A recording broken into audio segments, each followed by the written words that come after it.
Hi guys, welcome back to our channel here at Global Power of Faith, and we've just finished the first of two workshops on mission work, learning about mission work, the importance of being equipped for mission. This first workshop was very informative, lots of stories. Apostle James Kawalia was giving a lot of testimonies of encounters with darkness, really, that they encountered situations where they were in the battlefield. And he was really hammering home the fact that when Jesus sent his disciples, he said, I am sending you out as lambs. In fact, in the book of Luke, he said, it says, I am sending you out as lambs among wolves. In the book of Matthew, it says, I am sending you out as sheep in amongst wolves. But in the book of Luke, he made it very clear. Jesus says, I'm sending you out as lambs in amongst the wolves. So really, mission work is about expecting things to be interesting, to say the least. It is a battlefield, basically. It's something he kept hammering home to us, that mission work is a battlefield. It's not something you walk into lightly. You need to be prepared. You need to be ready. You need to know your weaknesses as well as your strengths. You need to know how you're going to compensate when it comes to your weaknesses, or how you're going to cover will be more accurate, really, because none of us are perfect. All of us have some sort of weakness, but we need to be careful, really, particularly because our weakness presents a really big opportunity for the enemy to go at us. And one of the things Apostle James Kawalia said, which really stuck home to me, is how mission work, Christian mission work, is seen from the kingdom of darkness, how they view things. The fact that, for example, when they see a believer, that in the kingdom of darkness they're seen as a betrayer, because Satan and his minions, they think that the whole world is under their control, is under their command. And so if they see a believer, they see somebody who's betrayed them.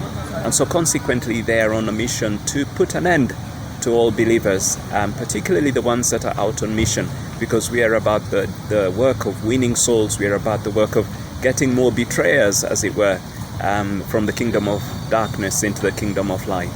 So we have a great big bullseye target thing that's there waiting for us. But thankfully, greater is he that is in us than he that is in the world.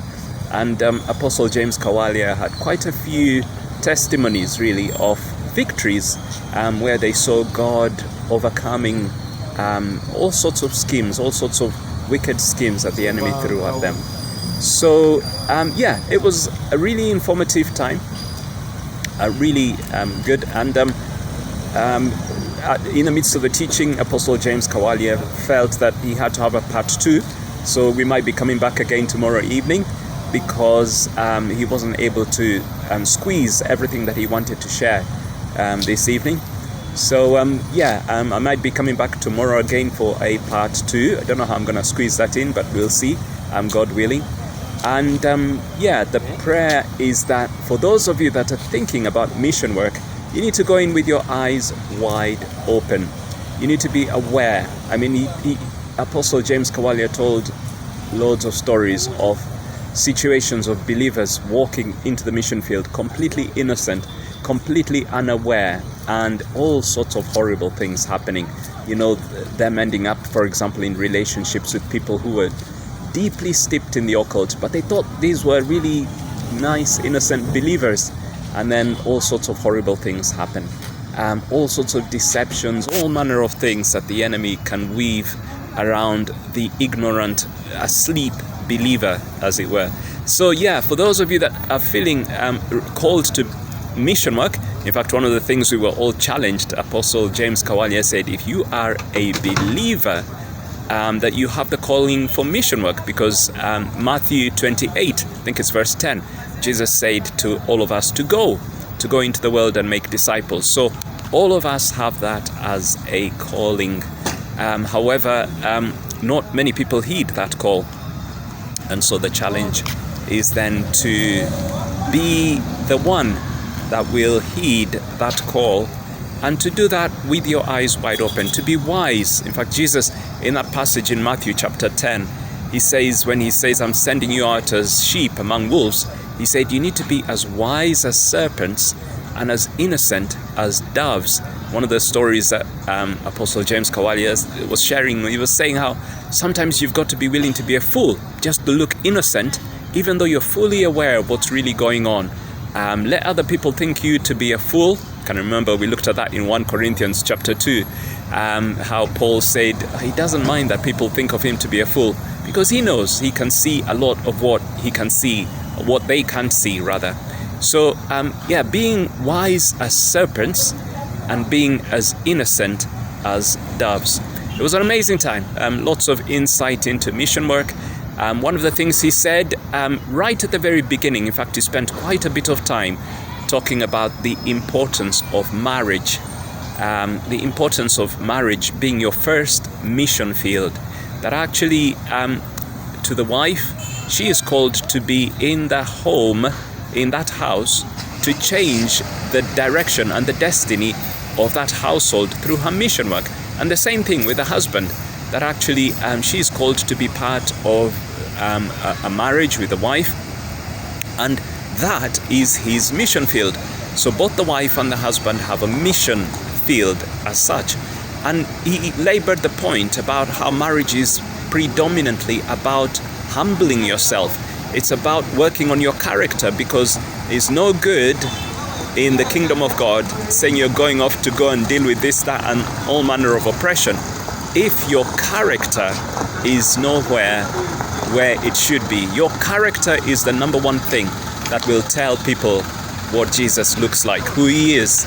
And so very often God uses marriage to sharpen us, to humble us, to expose those bits within our lives that maybe need to be chiseled off, need to be removed. And that very often is a very difficult process for the believer. I'm about to get knocked over if I'm not careful. The importance of marriage. It was really informative. For me personally, very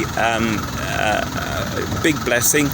Being able to see and understand a lot of what's going on in my life, and also what has gone on in the past as well in my life. Being able to have understanding and revelation about the future as well. Some of the things that God was reminding me of was of the callings that he'd given me concerning my work in mission field. And I spent quite a bit of time before the workshop actually just looking at the scriptures that God reminded me of, the times when he called me, when he said, Dennis, I'm calling you, I'm telling you this is what I have designed and ordained for you. So really important to remember that you do this because God has called you. It's not some good idea, it's not some fanciful thing, because in mission work you're going to face situations that are horrendous, that are going to be really painful, that you're going to be stung like crazy. And yet, if you know that that's what God's called you to, you will stick at it. You will stick at it regardless. One of the things that he was reminding us is mission work or missionary work is really mission. It is mission. And the sense of being on a mission, it's like when you're in an army. When you're on a mission, everything kind of takes second priority to the mission. This sense that actually you devote wholeheartedly to the mission. It doesn't matter what's going on. It doesn't matter the things that are being thrown at you. It doesn't matter, all manner of things might be coming your way, but you're just thinking, I am here to do the mission. I am here to fulfill a mission. So lots of things we learned. Hopefully you will be blessed by that as well. It's just little snippets. I'll be presenting a little video a little bit later on, sharing something about the insights and the revelations that God gave me during the service yesterday. We had an amazing service. It was a service like I've never known, to be honest. I came to the church. I turned up at about 6:30 in the morning. I felt God calling me to come early, and I was able to sort of join in the time of intercession and just personally interceding as we're preparing for the service. And that really set me off for a time when God just really revealed himself to me in an amazing way. and so many things. My eyes were open to so many things that suddenly made sense about my life and my calling and what I'm all about. So I'll be doing a video on that shortly. For those of you that are supporting us, really thank you so much for your support and for your encouragement. If you've not subscribed, by all means do hit that bell and subscribe.